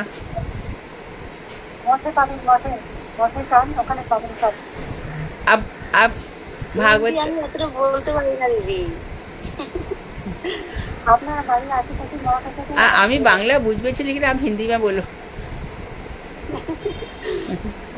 কেউ দিদি বলতে হিন্দিতে বলে দাও, আমি তো বলতেই পারছি না হিন্দিতে। ये जो अपन मरीची माला जो बुक पढ़ रहे हैं ना, हाँ, वो कहाँ मिलेगी? मरीची माला बुक कहाँ पे मिलेगी? हम हमारे जितने भी गुरुजी के आश्रम में सब जगह मिल जाएगी, सब जगह। वृंदावन में गुरुदेव के जहाँ भी आश्रम है, वृंदावन में, मथुरा में, नवद्वीप में, गोवर्धन में, दिल्ली में, सब जगह है। और ऑनलाइन भी मिल जाएगी। स्वरूप दामोदर जो ललिता जी है ना, आज इनका आविर्भाव तिथि है। ललिता जी ने एक ग्रंथ लिखवाया है भक्ति विनोद ठाकुर से, बहुत सुंदर ग्रंथ है। हरे कृष्ण दीदी, संगत प्रणाम। हाँ दीदी, दो क्वेश्चन है। हाँ पूछो। जब जैसे बोलते हैं ना कि हमारे हृदय में आत्मा के साथ परमात्मा थोड़ा जोर से बोलो, थोड़ा जोर से बोलो। हरे कृष्ण दीदी, हाँ। बोल रहे जैसे कि हम लोग बोलते हैं ना कि हमारे अंदर जो आत्मा है उनके साथ एक परमात्मा है जो हृदय का ही आत्मा और परमात्मा साथ है, ठीक है। हाँ तो हाँ साथ में है। हाँ तो मतलब कि जैसे जब जीव बनता है और तो आत्मा जब आता है तो उसी समय वो परमात्मा भी आते हैं, साथ में रहेंगे। आत्मा हमेशा क्षीरोदय विष्णु अंतर्यामी भगवान सबके हृदय में रहते हैं, चींटी से लेके हाथी तक। हाँ तो वो आत्मा के साथ ही रहते हैं। हाँ बिल्कुल, आत्मा है तो परमात्मा, कहते हैं ना आत्मा है तो परमात्मा है। परमात्मा सबके साक्षी है, इसीलिए कहा जाता है। एक इतना सा प्राण हाथी को भी जिंदा रख रहा है और एक इतना सा प्राण चींटी को भी जिंदा रख रहा है। ये जो आत्मा है ना, ये हमारा जो बाल है इसके नीचे का भाग जो है उसका 100वां भाग, फिर 100वें भाग का इतने सा इसका 100वां भाग करो, ऐसी प्रकाशवान ये आत्मा है, एकदम छोटी सी, बिल्कुल सूक्ष्म, अति सूक्ष्म। और जब जीव मरता है तो उसके साथ वो परमात्मा, जब उसकी आत्मा निकलती है मरने से, हाँ। तो वो परमात्मा भी उसके साथ ही जाती है। हाँ, परमात्मा, आत्मा, प्राण, इंद्रिय सब एक साथ निकल जाते हैं। मतलब तब वो आत्मा के साथ वो वाली परमात्मा उसके साथ। हाँ बिल्कुल बिल्कुल बिल्कुल, आत्मा परमात्मा साथ ही निकलेंगे, इंद्रियों की शक्तियाँ भी साथ में निकल जाएंगी। मन तो मतलब जैसे हम लोग का आत्मा चेंज नहीं होता है तो जो नहीं, आत्मा तुम्ही ऐसा कभी नहीं था अर्जुन, तुम नहीं थे, ऐसा कभी नहीं था, मैं नहीं था। बहुनाम जन्मनान्ते ज्ञानवान प्रपद्यते माम, बहुत जन्मों के बाद कोई ज्ञानवान मुझे प्राप्त करता है। तो बता ना कितने जन्मों की कथा बताई है, जड़ भरत की कथा बताई, पुरंजन की कथा बताई। तो ये सब एक ही आत्मा बार बार शरीर धारण करती है, कर्मों का फल भोगती है। सेम ही तुम, सेम ही हो, तुम स्वयं रूप हो। जब तक आत्मा को प्राप्त नहीं कर लोगे तब तक ऐसी मरोगे, जियोगे। हाँ तो जैसे तो उस आत्मा के साथ जो परमात्मा है वो भी चेंज नहीं होती, वही। तुम उसी बात को कितना घुमा के पूछ रही हो। आत्मा परमात्मा साथ ही है। नहीं समझ में आया तो फिर से बोलो। दीदी समझ में आ गया, हमको लग रहा था जैसे कि जो आज परमात्मा है वो वापस चला जाता है। नहीं, बिल्कुल नहीं, बिल्कुल नहीं। परमात्मा हमारे साथ हमेशा है। गर्भोशयी रूप में पहले ही बता दिया, इस समष्टि संसार को चला रहे हैं, और व्यष्टि रूप में परमात्मा हमारे हृदय में है, एक एक पल का हिसाब रख रहे हैं। और उन्होंने हमारे लिए ये पंच महाभूतों को, ये सब सूर्यमंडल तक हमारे सारे कर्मों का लेखा जोखा पहुंचा देते हैं, और सूर्यमंडल से सब यमराज जी तक पहुंच जाता है। सब कुछ वहां पे हिसाब किताब बैठ रहा है भैया, आज का थोड़ी है, करोड़ों जन्मों का हिसाब है, करोड़ों करोड़ों जन्मों का अनादि वृक्ष है ये। ये कर्म प्रवाह रूप चल रहा है। जब तक हम कर्म में विश्वास रख रहे हैं, हम जी रहे हैं, मर रहे हैं। बहुत बुरी दुर्दशा है मनुष्य की बिना भजन के।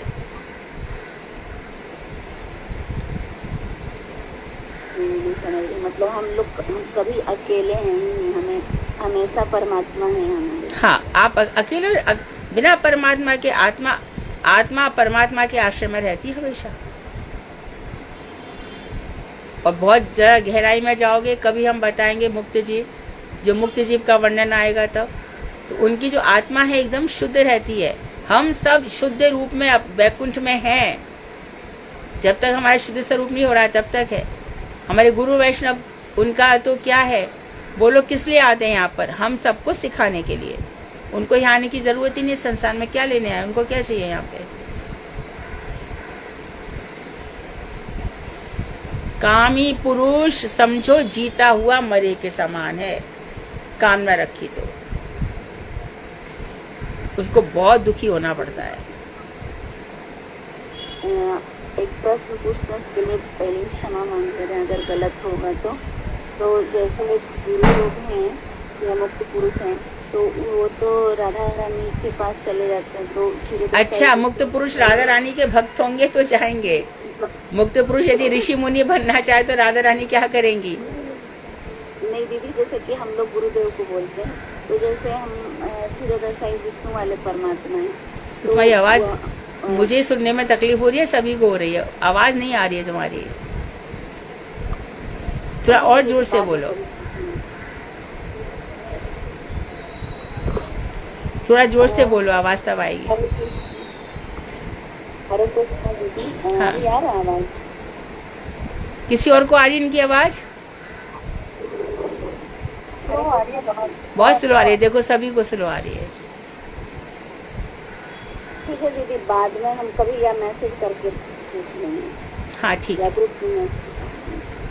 ठीक है। जोर से तो सभी के लिए अच्छा रहता, लेकिन तुम बहुत धीरे पूछ रही हो तो सभी सुन लेते हैं ना।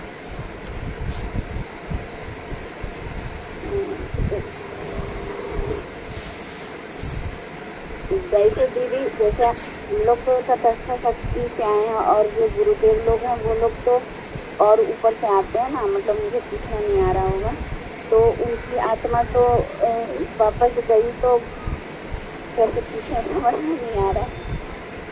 अरे आत्मा तो एक ही है, मैं हूँ, उसी आत्मा को लेकर के मैं कब से जी रही हूँ, मर रही हूँ, आगे भी इसी आत्मा से जीऊंगी मरूंगी, मैं कोई और नहीं हूँ, एक ही आत्मा है।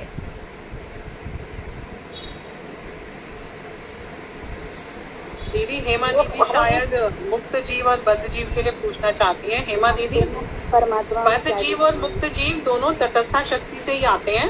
फर्क सिर्फ इतना होता है कि जो बद्ध जीव है वो संसार में अपने इंद्रिय दर्पण के लिए मोह में फंस जाता है, और जो मुक्त जीव होते हैं वो चित्त जगत की ओर देखते हैं और भगवान की, राधा कृष्ण की भक्ति में लग जाते हैं, तो वो है मुक्त जीव। और उद्गम स्थल एक है दोनों का। नहीं, हम उनकी परमात्मा के बारे में बात कर रहे हैं। जैसे हम लोग का तो चेंज होगा, जैसे हम अपना बताओ, हम लोग का तो कितना जन्म होगा मेरा नहीं पता, तो वो ही परमात्मा लगी रहेगी। लेकिन जो वापस चले गए भगवान के पास, राधा कृष्ण के पास जो चले गए, तो वहाँ जाकर के कोई लौटता नहीं है। यद गत्वा न निवर्तन्ते तद धामो परमम मम। जहाँ जाकर कोई लौटता नहीं है वो मेरा धाम है। हेमा दीदी, वो हमारे जो लोग हैं जिनको हम कहते हैं कि वो राधा कृष्ण की नित्य सेवा में नियुक्त हैं, वो उनके आदेश पर ही हम जैसों का कल्याण करने आते हैं, और जब उनकी कर्तव्य पूरा हो जाते हैं तो वापस उनकी सेवा में चले जाते हैं। जैसे हम गुरु वर्गों के लिए सुनते हैं ना कि वो वापस जो अपनी नित्य लीला में प्रवेश कर गए, अर्थात जो राधा कृष्ण की नित्य लीला चल रही है और जहाँ पर उनके जो कर्तव्य हैं, जो उनके कार्य सौंपे गए हैं, वो उस लीला में वापस प्रवेश कर जाते हैं।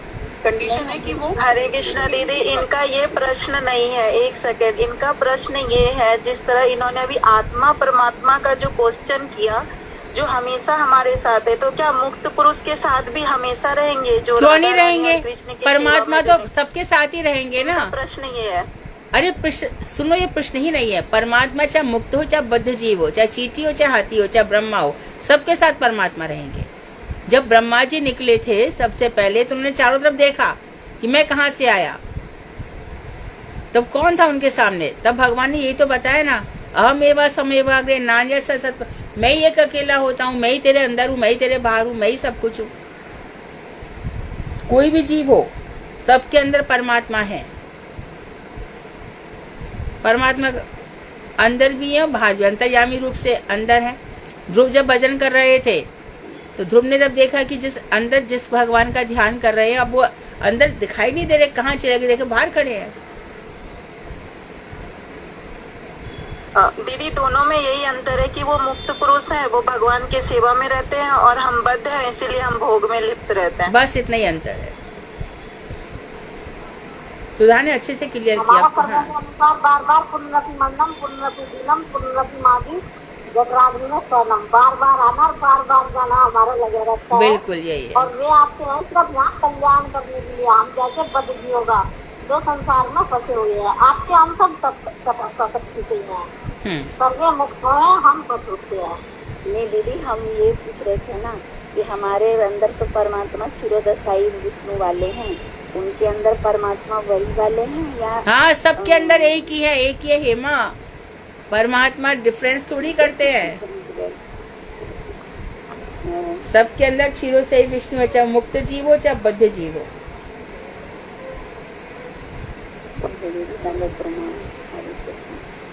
दीदी एक प्रश्न और है मेरा भी। पूछो दीदी। हरे कृष्ण दंडवत। दीदी जैसे हमें हमेशा अलग अलग शरीर मिलता है हमारी आत्मा को कर्मों के अनुसार, तो जिसमें हम शरीर में जाते हैं तो हम उसके हिसाब से ही कर्म करते हैं, और क्या? या बुरे? और क्या? अजगर है, अजगर के शरीर में चले गए तो क्या करेगा?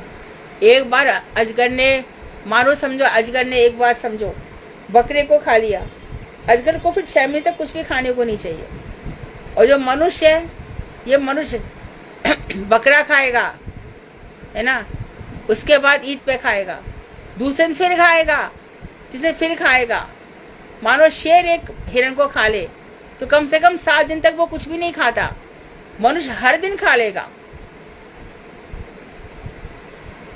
तो हर योनि में अच्छे कर्म भी करता है इंसान, बुरे भी कर्म करता है। स्वभाव, आपने स्वभाव की बात पूछी ना, तो जो जिस योनि में जाता है वैसे स्वभाव बन जाता है। सुअर, शूकर योनि जो है वो क्या खाएगा? मल खाएगा, उसी में उसको आनंद आएगा। तो मगर जो ये घोर योनि होती है तो इनके कर्म भुगतने पड़ते हैं हमें। भोगना ही पड़ेगा। अवश्यमेव ही भोक्तव्यम, अवश्यमेव ही भोक्तव्यम। कृत जो किया हुआ है, शुभाशुभ, जो शुभ अशुभ जो कुछ भी किया है वो भोगना ही पड़ेगा। जैसे कहते हैं ना जानवरों की तो भोग भी होनी होती है, तो उनको जो अगर कुछ भी बुरा कर्म करते हैं, जो पशुओं का पेट करते हैं, कुछ करते हैं, तो उनका उसका फल नहीं उनको, मतलब बुरा नहीं उनको भोगना। अरे जानवर थोड़ी बुरा, जानवर तो हिंसा करेगा, उसका तो वो तो यार जानवर भोग योनि है, ये कर्म योनि थोड़ी है। जानवरों के कर्म थोड़ी बनते हैं, वो तो भोग रहे हैं अपना। कर्म योनि मात्र मनुष्य की है बस। देवताओं की भी भोग योनि है। मनुष्य को ही अपने कर्मों का फल अच्छा बुरा जैसे भी, उसी को कर्म करने का अधिकार है। तू कर कर्म, भला कर रहा है तो अपने लिए कर रहा है, बुरा कर रहा है तो अपने लिए कर रहा है। हमारा क्या? हमारा कुछ नहीं है। इसलिए कोई तुमको धोखा दे रहा है तो मत समझो कि इसने तुमको धोखा दिया, मत समझो कि इसने तुमसे झूठ बोला। उसने अपना ही कर्म बनाया, तुम्हारा कुछ नहीं बिगड़ा। ये ध्यान रखना। जब ये बात आ जाती है तभी मनुष्य संसार से विरक्त होता है। तो रोता ही रहता, मेरे पिताजी ने ये कहा, मेरे भाई ने ये कहा, मेरी माँ ने ये कहा, यही सब करते रहोगे लाइफ पर। ये सब बेकार बकवास है, कुछ नहीं, बेकार की बात है।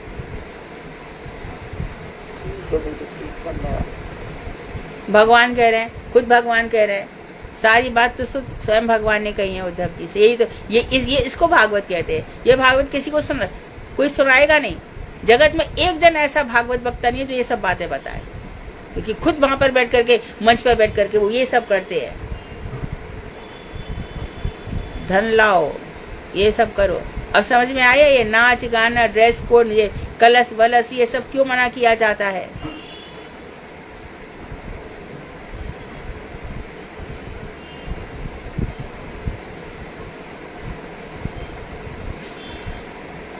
अपने लिए जियो, अपने लिए।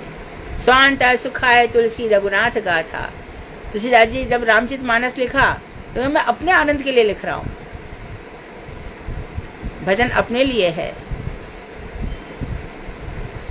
भजन में कोई किसी का सहायक नहीं है, मात्र कृष्ण ही हमारे सहायक है।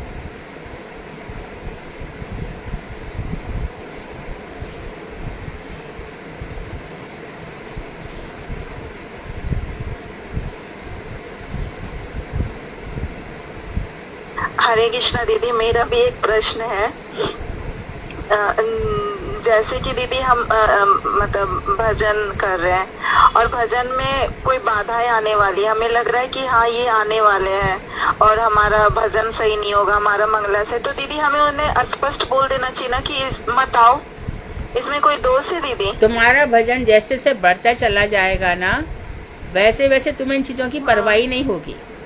तुम कोई आया और तुम अपने भजन में लगी रही, तुमने उसको बिल्कुल अगली दफा खुद ही आना छोड़ देगा।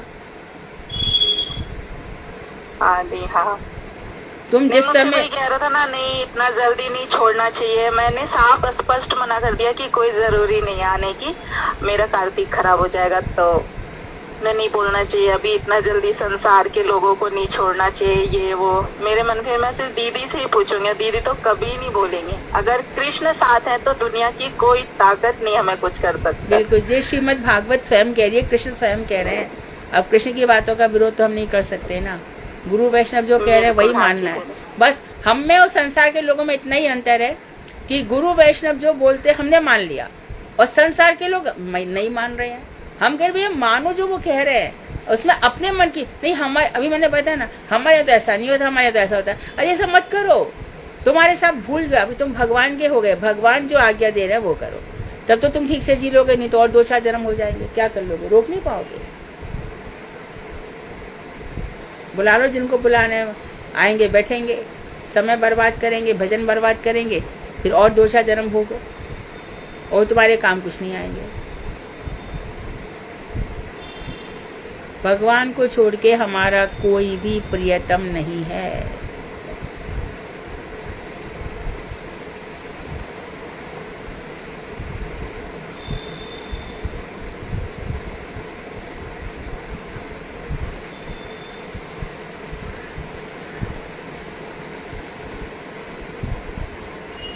और बोलो।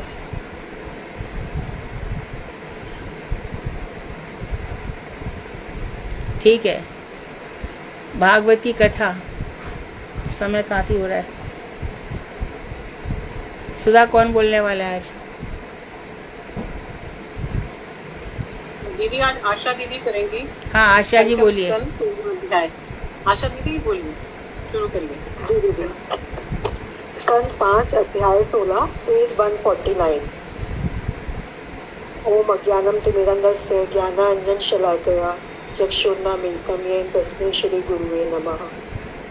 मैं सर्वप्रथम अपने गुरुदेव नित्य लीला प्रवेश श्रीमद् भक्ति वेदांत तीरथ गोस्वामी महाराज जी के चरणों में कोटि कोटि दंडवत प्रणाम करती हूँ। मैं अपनी शिक्षा गुरु डॉक्टर मधु खंडेलवाल दीदी के चरणों में कोटि कोटि दंडवत प्रणाम करती हूँ। तो उपस्थित सभी वैष्णव और वैष्णवियों के चरणों में मेरा वंदन। इस अध्याय में जम्बू द्वीप और सुमेरु पर्वत का परिमाण वर्णन दिया गया है। राजा परीक्षित ने कहा, हे ब्राह्मण, आपने बताया था कि जहाँ तक आशा जी थोड़ा जोर से बोलिए, थोड़ा जोर से बोलिए। जी बोलिए। राजा परीक्षित ने कहा, हे ब्राह्मण, आपने बताया कि जहाँ तक सूर्यदेव अपना ताप प्रदान करते हैं तथा जिन जिन स्थानों पर चंद्रमा दिखाई देते हैं वहाँ तक पृथ्वी का विस्तार है। ये भी अभी समझा ना हमने, सूर्यमंडल तक। यहाँ भी वही बताया, जो जम्बू द्वीप है जिसको हम कहते हैं ना पृथ्वी गोल है, तो ऊपर सुमेरु पर्वत जहाँ तक है सूर्य चमक रहे हैं और चंद्रमा चमक रहे हैं, जहाँ तक उस पृथ्वी का विस्तार है। ठीक है। आपने यह भी बताया था कि प्रियव्रत राजा के रथ चक्र से पृथ्वी पर 7 द्वीपों का विभाजन हो गया था, जिनका नाम, परिमाण एवं लक्षण आदि का सामान्य रूप से वर्णन किया था। हे गुरुवर, जो मन भगवान के स्थूल स्वरूप में लग जाता है, वही मन भगवान के शुद्ध सत्वमय स्वरूप में लगने में समर्थ हो सकता है। फिर से बोलो ये लाइन फिर से बोलो, ये लाइन फिर से बोलो। हे गुरुवर, जो मन भगवान के स्थूल स्वरूप में लग जाता है, स्थूल स्वरूप में, स्थूल स्वरूप बोले ना, स्थूल स्वरूप लिखा हुआ है। हाँ स्थूल ठीक है। स्थूल मतलब यही सब, ये संसार में किस तरह से जो हम देखते हैं ना, भगवान का जो विश्व रूप है, ये जो प्रियव्रत ने 7 ये बना दी धारा, 7 दीप बना दिए, ये भगवान का स्थूल रूप है। ठीक है, हाँ। वही मन भगवान के शुद्ध सत्वमय स्वरूप में लगने में समर्थ हो सकता है। अतः आप मुझे ब्रह्मांड के स्थूल स्वरूप के विषय में बताइए। सुखदेव गोस्वामी ने कहा कि भगवान की माया विभूति का अंत नहीं है। उन माइक विभूतियों के अंतर्गत जो लोग हैं, उनके नामों और अवधि को कोई नहीं जान सकता। अतः मैं प्रधान द्वीपों की भौगोलिक व्याख्या करूंगा। भूमंडल एक कमल के समान है। 7वां द्वीप उसके कोश है।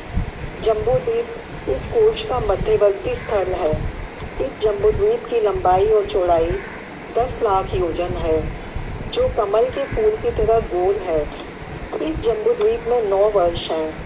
भद्राश एवं केतुमाल वर्ष को छोड़कर प्रत्येक वर्ष का परिमाण 9000 योजन है।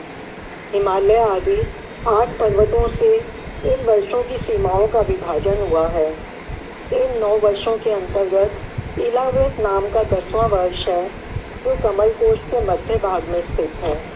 इस इलाव्रत वर्ष के बीच सुमेरु पर्वत है, जो सोने से निर्मित है और सभी प्रसिद्ध पर्वतों का राजा है। सुमेरु पर्वत सोने से बना हुआ है। ठीक है, इस सुमेरु पर्वत पे ब्रह्मा जी रहते हैं, है ना। सुमेरु पर्वत के नीचे कैलाश पर्वत या शंकर रहते हैं। इसका विस्तार 1 लाख योजन है। इलाव्रत वर्ष के उत्तर में क्रमशः नील, श्वेत एवं श्रृंगवान ये 3 पर्वत रम्यक, हिरण्मय एवं पुरुवर्ष की सीमाओं को विभाजित करते हैं। इन प्रत्येक पर्वतों का विस्तार 2000 योजन है। इलाव्रत वर्ष के दक्षिण की ओर निषेध, हेमकूट तथा हिमालय पर्वत क्रम से विराजमान है। ये पूर्व की ओर फैले हुए हैं और 10-10 हजार योजन ऊंचे हैं। इनके द्वारा हरिवर्ष, किमपुरुष और भारतवर्ष की सीमाओं का विभाजन होता है। इलाव्रत वर्ष की पश्चिम एवं पूर्व दिशा में माल्यवान और गंधमादन नाम के सीमा निर्धारित करने वाले 2 पर्वत हैं, और ये केतुमाल एवं भद्राश वर्ष की सीमा को सूचित करते हैं। सुमेरु पर्वत के चारों दिशाओं में मंदर, मेरु मंदर, सुपार्श्व एवं कुमुद नाम के 4 पर्वत सजे हुए हैं। इन 4 पर्वतों में से प्रत्येक की लंबाई एवं ऊंचाई 10,000 योजन है। इन चारों पर्वतों के चारों ओर आम, जामुन, कदम और बट के वृक्ष हैं। चारों पर्वतों के मध्य में 4 सरोवर भी हैं। इनमें पहला दुग्ध से, दूसरा मधु से, तीसरा इक्षुरस से एवं चौथा विशुद्ध जल से भरा हुआ है। सिद्ध, प्रज्ञादि, उपदेवता इनका सेवन कर योग सिद्धियों को प्राप्त करते हैं। यहाँ 4 देव उद्यान है, जहाँ देवतागण अपनी प्रेयसियों के साथ विहार करते हैं। मंदर पर्वत के निम्न प्रदेश में 1100 योजन ऊंचा देवच्युत नामक आम वृक्ष है। इसके अग्रभाग से अमृत के समान स्वादिष्ट फल गिरते हैं। अधिक ऊंचाई से गिरने के कारण इन फलों से अति मधुर लाल रंग का रस बहने लगता है। यह रस अन्य वस्तुओं से मिलकर और अधिक सुगंधित हो जाता है, और जब जल के साथ मिलता है तो अरुणोदा नाम की एक नदी के रूप में परिवर्तित हो जाता है। यही नदी इलाव्रत वर्ष की पूर्व दिशा से बहती हुई उसे सींचती है। पार्वती जी की अनुचरी यक्षवधुएं इस सुगंधित नदी का सेवन करती हैं। जम्बू वृक्ष के फल भी गज शरीर के समान विशाल होते हैं और ऊंचाई से गिरने के कारण फट जाते हैं। इनका रस जम्बू नदी का रूप धारण करता है, और यह नदी इलाव्रत के दक्षिण से आरंभ होकर संपूर्ण इलाव्रत भूखंड को भिगो देती है। इस नदी के किनारों को मिट्टी जम्बू रस से आग हो जाती है। वायु, ताप, सूर्य के संयोग से पकने के बाद यह रस जम्बूनद नामक स्वर्ण बन जाता है। जिनसे देवताओं और उनकी पत्नियों के आभूषण बनते हैं। सुपार्श्व पर्वत के किनारे में एक विशाल कदम का पेड़ है। इसके खोखले भाग से 5 मधु धाराएं निकलती हैं। ये धाराएं सुपार्श्व पर्वत के शिखर से गिरती हुई पश्चिम से आरंभ होकर इलावर्त वर्ष के लोगों को प्रसन्न करते हैं। कुमुद पर्वत में शतवर्ष नाम का वट वृक्ष है। उसकी 100 प्रमुख शाखाएं हैं। इन शाखाओं से अनेक जड़ें निकली हुई हैं, जिनमें बहुत ही नदियां प्रवाहित हो रही हैं। ये नदियां इलावर्त वर्ष के लोगों को दूध, दही, मधु, घी, गुड़, अन्न आदि प्रदान करती हैं तथा प्रजा सुख पूर्वक जीवन व्यतीत करती है। सुमेरु पर्वत के मूल देश में उसके चारों ओर 20 पर्वत हैं, जो कमल समान सुमेरु पर्वत को केसर के समान है। इन सबके अतिरिक्त सुमेरु पर्वत के पूर्व में जठर एवं देवकूट नाम के पर्वत हैं। पश्चिम में पवन एवं पारियात, दक्षिण की ओर कैलाश तथा करवीर और उत्तर की ओर त्रिशंग और मकर नाम के पर्वत हैं, जो 18,000 योजन और 2-2 योजन चौड़े एवं ऊंचे हैं। इन 8 पर्वतों के बीच गिरकर सुमेरु पर्वत अग्नि के समान दीप्त है। इस पर्वत के ऊपरी भाग में बीचों बीच ब्रह्मा जी की पुरी स्थित है। इसका परिमाण 1 करोड़ योजन है। यह स्वर्ण से बनी हुई है तथा आकार में समचौरस है। पंडित इस पुरी को शातकोंबी पुरी कहते हैं। इस ब्रह्मपुरी के चारों ओर यथाक्रम से पूर्व आदि दिशाओं में इंद्र आदि लोकपालों की 8 पुरियां हैं। इनका परिमाण ब्रह्मपुरी के परिमाण से 1/4। हरे कृष्णा। ठीक है दीदी, मुझे एक क्वेश्चन पूछना था इसमें। योजन दीदी 13 किलोमीटर ही होता है क्या? मैंने गूगल किया था क्योंकि मुझे बुक में मिला नहीं कहीं पे। एक योजन 13 किलोमीटर बोल रहे हैं, हो सकता है।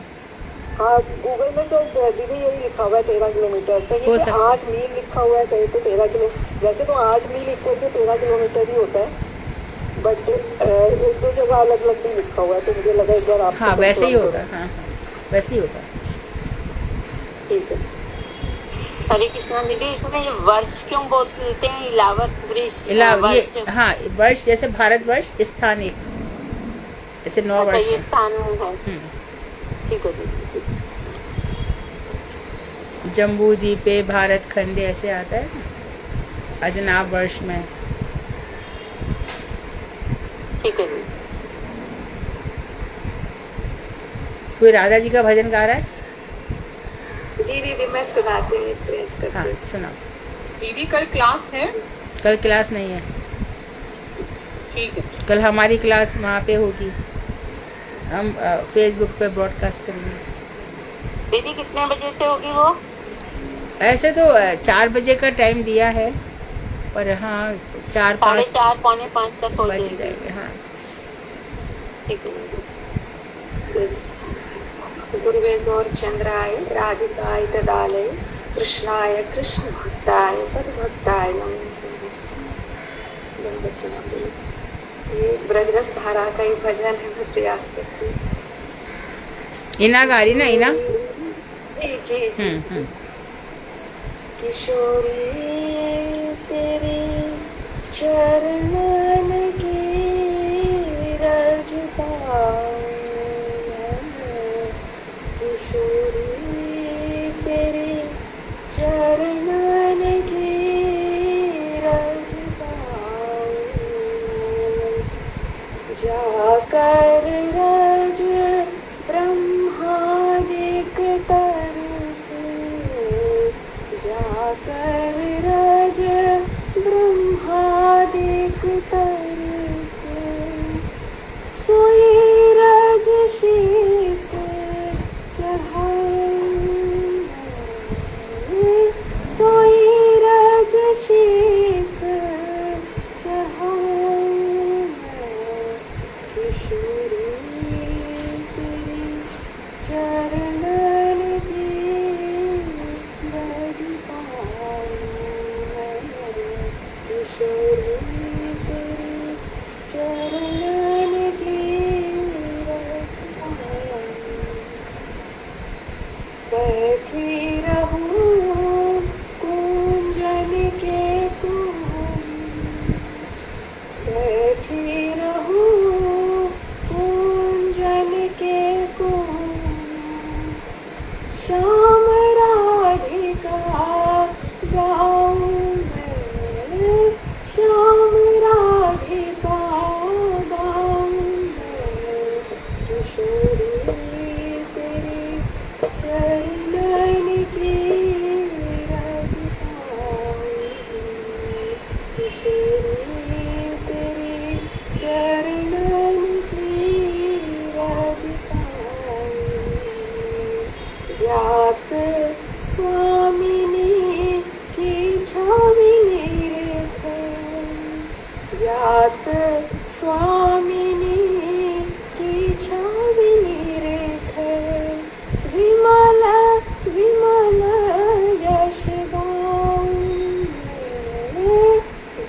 वरदान की राजधानी। दंडवत प्रणाम दीदी। बहुत सुंदर। ठीक है, कल सब सुबह उठ जाना। राधा रानी 4:30 बजे मिली थी वृषभानु जी को, और वहाँ पे कमल के फूल पर आ रही थी वो। उन्हीं भावनाओं के साथ किशोरी जी का स्वागत करना। तुम्हारे पास कमल के फूल हो तो थोड़ा कमल के फूल लगा देना उनको, और बढ़िया सा सुंदर सुंदर प्रसाद खिलाना, और ऐसी सेवा करना कि फिर जन्म भी ना हो, किशोरी जी अपने चरणों में रखें, ऐसा बड़े प्रेम के साथ। फिर इस संसार में आना ही नहीं पड़े। वांछा कल्पतरुभ्यश्च कृपा सिन्धुभ्येव च पतितानां पावनेभ्यो वैष्णवेभ्यो नमो नमः। हरे कृष्णा दीदी, दंडवत प्रणाम। धन्यवाद।